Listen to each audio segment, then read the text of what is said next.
All right, let's dive right in. In this tutorial, we are going to break down a very disciplined betting system known as the 50-50 split strategy. And that, right there, is the heart of it.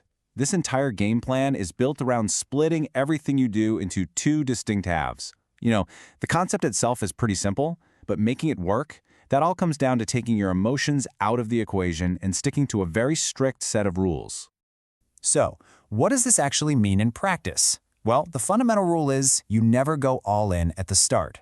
You'll put down the first half of your stake before the match even begins, but you hold that other half back. Think of it as tactical ammunition, just waiting to be deployed when a very specific moment comes up during the game. So, how does this actually work? Let's get into the nitty-gritty and break down the mechanics, starting with your very first move. So your first move happens before a ball is even kicked. You back the favorite to win. But, and this is the absolute key, you only use half of what you plan to stake. The rest, you keep it in reserve. It's just sitting there, waiting for the right moment. Now we get to where this strategy really shows its worth. What happens if the favorite, the team you backed, falls behind? Let's look at the first scenario. The underdog scores first. This is the exact moment when your preset rules kick in. With this strategy, you have to understand that timing is everything. The game is basically broken down into these critical decision windows. You place your first bet at kickoff, fine. But then the 50-minute and 70-minute marks become these huge trigger points that tell you exactly what to do next. So what you do depends entirely on when the underdog scores. If they find the net in the first 50 minutes, you deploy that second half of your stake and back the favorite again. Why? Because the odds have just shot up in your favor and there's still plenty of time for a comeback. But if that goal comes after the 50-minute mark, things change. A comeback is way less likely, and the disciplined move is to think about cashing out to cut your losses. Now, for a rule that is absolutely non-negotiable, if the underdog goes up by 2 goals at any point, the strategy is crystal clear. You cash out immediately. This isn't about hoping for a miracle. It's about smart risk management to make sure you don't lose everything. Okay, so we've covered what you do when you're behind, but what about another really common situation? What if the score is tied? A goalless draw at halftime presents you with a massive decision point. You're still holding that other 50% of your stake, and now you have to figure out the perfect time to use it. And this is the choice you've got to make. Do you use your remaining money to back the favorite right there at halftime?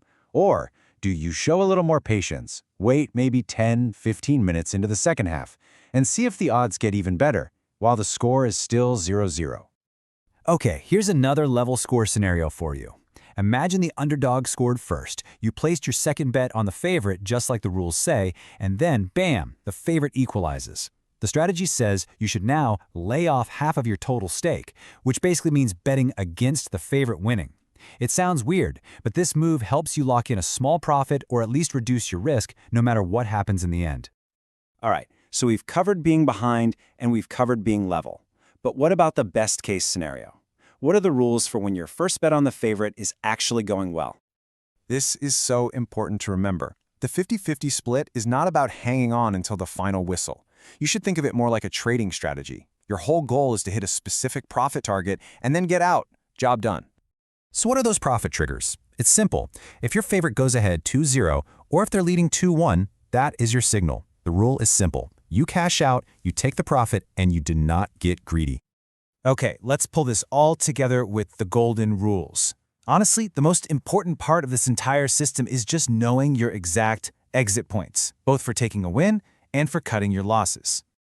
You can think of this as your cheat sheet. The decisions are already made. Underdog is up 2-0, you cash out for a loss. Your favorite is still losing at the 70-minute mark, you cash out for a loss. And on the flip side, a 2-0 or 2-1 lead for your team means you cash out for a profit. It's a simple little chart designed to take all the emotion and guesswork out of it. And that kind of brings us to our final thought. We've just gone through a really rigid, rule-based system that requires some serious discipline, which leaves us with a big question to chew on. In the heat of a live match, when things are getting intense, is following a preset strategy like this actually better than just trusting your gut?